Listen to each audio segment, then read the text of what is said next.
Ini airnya udah masuk kan. Ya, astagfirullah.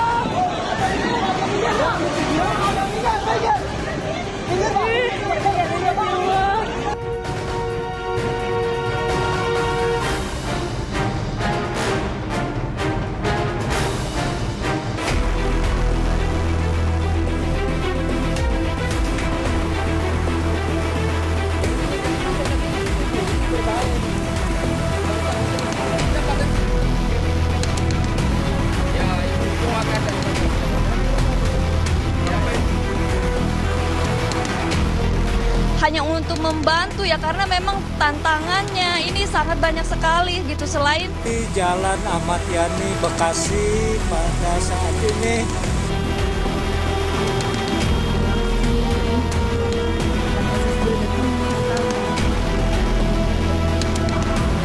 Laporan kondisi lalu lintas di stasiun Bekasi, bosku, macet parah, banjir. Stasiun Bekasi banjir, kota Bekasi banjir.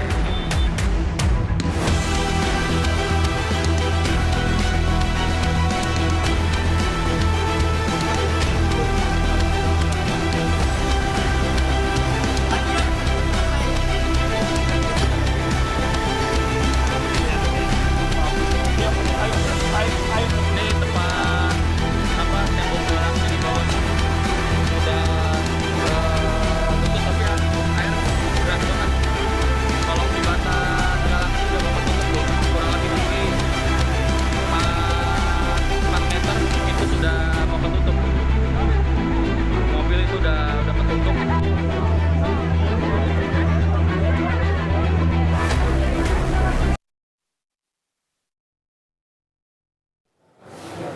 ya pemirsa, selamat berbuka puasa, dan sambil menemani waktu berbuka puasa Anda, kita akan lanjutkan Breaking News TV One di mana banjir Jabodetabek meluas dan Bekasi ini yang terparah. Kali ini bersama saya Ken Ana, dan tentunya ditemani juga oleh narasumber kami yang sudah hadir malam hari ini bergabung dalam Breaking News TV One. Ada Mas Nirwono Yoga, pengamat tata kota kita. Selamat malam Mas Nirwono Yoga. Selamat malam, Mbak Ken. Apa kabar? Sehat, alhamdulillah. Bebas sehat. dari banjir ya Mas? Alhamdulillah, lancar. Ya, aman. sehat juga. Mas, tapi kita tentu Ya. turut prihatin Betul. atas banjir yang terjadi di sejumlah titik, tentunya di Jabodetabek, dan yang paling parah pemirsa terjadi di wilayah Bekasi, Jawa Barat, yang sampai detik ini bahkan masyarakat juga masih terus berjuang untuk bisa menyelamatkan atau mengevakuasi diri ke tempat yang lebih aman karena ketinggian air banjir di sejumlah titik ini juga nampaknya belum surut. Kita juga nanti akan terus memperbarui informasi langsung dari lapangan bersama rekan-rekan kami yang akan menggambarkan bagaimana situasi terkini banjir yang mengepung wilayah Jabodetabek dan khususnya yang terparah di Bekasi, Jawa Barat. Tapi Mas Nirwono Yoga, kalau kita lihat dari banjir yang terjadi akibat hujan yang terjadi malam tadi Mas, Betul, ini katanya diakibatkan oleh hujan yang terjadi kiriman dari Bogor, banjir dari Bogor. Seperti itukah Mas? Ya. Sesimpel itu kemudian menyimpulkannya? Ya, sebenarnya ini ada 3 faktor ya. Yang pertama tentu kita kaitkan dengan curah hujan yang tinggi ya. Rata-rata kan 190 mm per hari ya dari malam. Dan ini ditambah juga dengan, kalau kita lihat semuanya banjir kiriman itu selalu adalah pemukiman yang dekat dengan bantaran sungai ya. Artinya dalam konteks tata ruang kita melihat bahwa titik-titik banjir hari ini sebagian besar adalah perumahan yang berada tidak jauh atau dekat dengan bantaran sungai. Bahkan kayak Kebon Pala itu tepat di bantaran sungainya bahkan. Nah, baik. ini pasti yang paling terdampak parah ya. Baik Mas. Terus kemudian ada yang dekat Kali Bekasi, kemudian Kali Pesanggerahan. Jadi praktis hari ini menunjukkan bahwa banjir kiriman tak akan terdampak kepada pemukiman yang tepat dengan bantaran kali. Itu kedua. Nah, ketiga yang tidak kalah penting, ini juga melihat bahwa secara umum daerah resapan air berkurang. Baik. Banyak pemukiman berubah itu ya, yang jadi fungsi pemukiman yang ke depan perlu dipikirkan, perlunya penataan sungai dan penuhnya daerah resapan air. Mas Nirwono, ditahan dulu Ya, sampai di siap. situ. Kita nanti masih akan membahas lebih lengkap lagi, tapi kita masih ingin melihat dulu Mas bagaimana situasi terkini di sejumlah titik bersama rekan-rekan kami di lokasi. Ada Shena Damayana di Kebon Pala, Jakarta Timur. Ada pula rekan kami Aurelia di Jati Asih, Bekasi. Dan juga ada Fatima Albar di Stasiun Bekasi, Jawa Barat. Kita menuju ke Kebon Pala terlebih dahulu di Jakarta Timur bersama rekan kami Shena Damayana. Tapi sebelumnya kita juga lihat bagaimana situasi di Jati Asih. Ada Aurelia di sana. Aurel, sampai saat ini bagaimana pantauan Anda kondisi banjir di sana termasuk para korban banjir itu sendiri?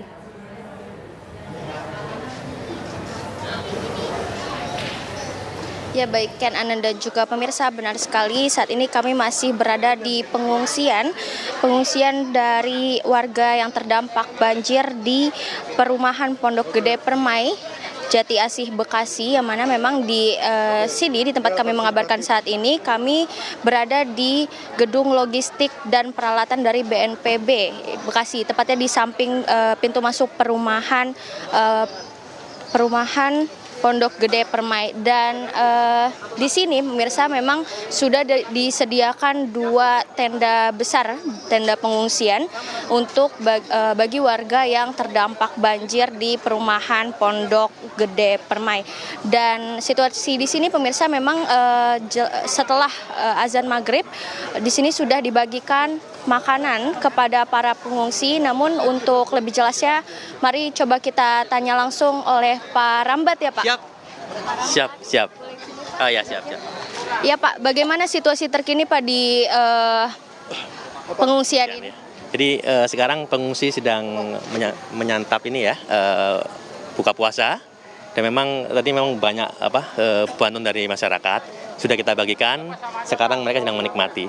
Dan di sini juga proses memasak masih kita berlangsung. Nanti kalau memang masih kurang, masih kita support dari sini dan bisa untuk makan sahur nanti seperti itu. Makan sahur nanti dan tidak menutup kemungkinan untuk makan malam mungkin Betul. ya? Kalau yang dibutuhkan silakan dimakan sekali.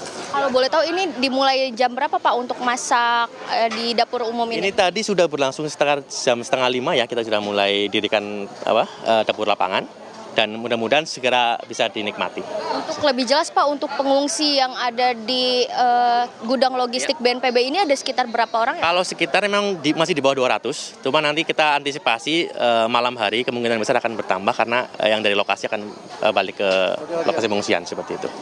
Oke, kalau kan bisa dilihat ini masih proses memasak ya Pak ya. Kalau untuk makanan yang dialokasikan sendiri saat ini itu dari mana ya Pak? Ya, ini ada dari BNPB juga bahan bakunya, kemudian ada bantuan dari masyarakat juga ada. Bantuan masyarakat kita terima sudah banyak tadi. Jadi sudah kita bagikan kepada pengungsi, Mbak. Ini juga masih ada yang masih tersisa, masih ada tadi. Untuk relawan juga kita bagikan biar semuanya merata seperti itu. Mengingat kondisi di sini Pak, mohon maaf sebelumnya, apakah ada disediakan untuk para pengungsi sholat maghrib ataupun mungkin untuk ibadah taraweh nanti malam? Di belakang gedung kami ada musola lumayan besar, bisa dipakai untuk sholat seperti itu. Untuk pengungsi sendiri Pak, di sini untuk listrik, air dan mungkin kebutuhan mereka di sini bagaimana? Jadi untuk listrik memang sudah di gedung ya, dari gedung ada, air tidak kekurangan. Kita ada toilet di belakang, di sini juga ada toilet portable ada di sebelah kanan. Sementara masih cukup untuk kebutuhan MCK pengungsi. Pak, ini kan masih proses memasak. Apakah ini akan dibagikan untuk makan malam nanti atau untuk sahur akan dimasak kembali, Pak? Ya nanti kita tawarkan ke pengungsi kalau memang masih membutuhkan makan, silahkan makan. Ya nanti kalau memang masih ini kita buat nanti sahur nanti malam seperti itu. Kira-kira untuk sekali masak ini Pak bisa menghasilkan berapa peks? Ini kapasitas sekitar 500 pek Pak sekali masak. Jadi insya Allah semua cukup. Dengan pengungsi yang ada di sini kurang lebih sangat cukup ya Pak. Tadi kurang lebih ada 200 peks ya Pak. Sangat cukup. Ya. Kalau untuk ketinggian air sendiri Pak di sini kira-kira udah bagaimana? Ya kalau di sini memang kami belum dapat update terbaru ya, tapi masih di atas 1 meter ya ketinggiannya. Jadi kita juga masih berantisipasi. Takut ini juga suasana mendung. Kita antisipasi, kita siap-siap bila ada kiriman air lagi seperti itu. Boleh saya tahu antisipasinya apa Pak? Kan sekarang juga lagi kebetulan hujan ya? Iya sedikit. betul. Kita juga standby kan tenda di dalam. Kalau nanti masih membutuhkan tenda kan kita bangun tenda lagi. Kalau pengungsinya bertambah seperti itu. Kira-kira masih ada nggak Pak warga yang belum terevakuasi mungkin? Ada beberapa laporan dari petugas, masih ada yang di rumah-rumah yang di tingkat susun ya, yang rumah susun masih ada beberapa yang belum diungsikan. Berarti mereka saat ini sedang di lantai 2 atau 3 rumah mereka ya Pak? Betul. Dan untuk distribusi makanan mungkin Pak bagaimana? Dari Iya, jadi tadi petugas juga sudah menginfokan bahwa distribusi tetap menggunakan perahu untuk proses pemberian bantuan seperti itu. Iya. betul. Ya, terima kasih Pak Rambat. Ya, pemirsa, ini juga masih dilakukan proses pembagian menu untuk buka puasa mereka saat ini. Dan memang tadi seperti yang sudah dikatakan oleh Pak Rambat bahwa untuk makanan para pengungsi yang di sini kurang lebih ada sekitar 200 pengungsi, dan ada juga tadi makanan-makanan dari para ini yang memberikan makanan sekitar 500 packs, yang mana ini sangat cukup untuk para pengungsi di sini. Sementara demikian, Kenana, saya kembalikan ke Anda di studio. Baik, Aurelia mengabarkan dari kawasan Jati Asih, Bekasi, di mana sekarang korban banjir ini sudah berada di posko pengungsian dan masih kemudian menunggu bantuan yang sedang diolah, menikmati waktu berbuka puasa. Dan kita beralih ke wilayah lainnya bersama rekan kami Shena Damayana di Kebon Pala, Jakarta Timur. Shena, kalau di Kebon Pala sampai saat ini bagaimana kondisi banjir di sana? Ya pemirsa, seperti inilah situasi terkini dari tempat saya mengabarkan, yaitu di SMP Negeri 26 Jakarta, di mana tepat di belakang saya ini merupakan warga yang merupakan korban dari banjir yang terjadi di Kebon Pala. Jika kita melihat, pemirsa, memang tadi saya sempat melihat banjir yang masih juga menggenangi area Kebon Pala ini, tetapi banyak warga yang sudah dipindahkan ke SMPN 26 ini untuk bisa dievakuasi, untuk bisa beristirahat, dan juga untuk bisa berbuka puasa di sini. Di mana tadi para petugas gabungan yang ada di daerah Kebon Pala ini, termasuk TNI, ini membagikan makanan kepada warga yang terkena imbas dari banjir Kebon Pala yang terjadi. Nah, pemirsa, kita akan mencoba untuk bisa berbincang juga dengan masyarakat yang terkena dampak dari banjir yang terjadi di Kebon Pala. Assalamualaikum, Bu. Assalamualaikum, Ibu. Dari kapan di sini, Bu? Saya tadi dari jam 10. Tadi buka puasa berarti di sini ya, Bu ya? Iya. Buka puasanya sama apa tadi? Ini makan sama roti tadi. Tapi kalau nasi belum berarti? Nasi tadi udah dibagiin, udah. Nah, Ibu, berarti rumahnya juga yang ikut tergenang banjir ya, Bu ya? Berapa senti, Bu? Sedada gini. Oke, Ibu pindah ke sini, ini dievakuasi sama petugas atau Ibu secara mandiri pindah ke... Mandiri aja tadi. Secara mandiri Iya, jam 10, tapi air naik terus kan tuh tinggi. Ibu di sini sama siapa berarti? Iya, sama anak saya yang lelaki, sama cucu. Anak saya perempuan satu, terus yang itu sama cucu, tapi tadi udah pindah deh yang satu, yang perempuan. Berarti nanti malam Ibu bermalam di mana? Malam di sini aja kalau itu. Iya, tergantung surutnya. Kalau surut ya ntar kita pulang. Tapi kalau kondisi kayak barang-barang berharga Ibu gimana tuh? Di atas loteng. Cuman ya segala mesin cuci yang masih dibawa sama piring-piring gitu. Terus Ibu kekurangan apa di sini, Bu? Apakah selimut atau baju bersih yang kayak gitu-gitu? Kekurangan baju bersih sama selimut aja, kita belum kebagian. Makasih banyak ya, Bu ya. Iya. Semoga banjirnya cepat surut. Nah, pemirsa, seperti itulah pernyataan dari salah satu pengungsi di SMPN 26 Jakarta yang terkena dampak banjir di Kebon Pala. Ia mengatakan bahwa di sini masih kekurangan selimut dan juga baju bersih untuk digunakan karena diestimasikan para pengungsi ini akan tetap bermalam di SMPN 26 Jakarta sampai banjirnya surut.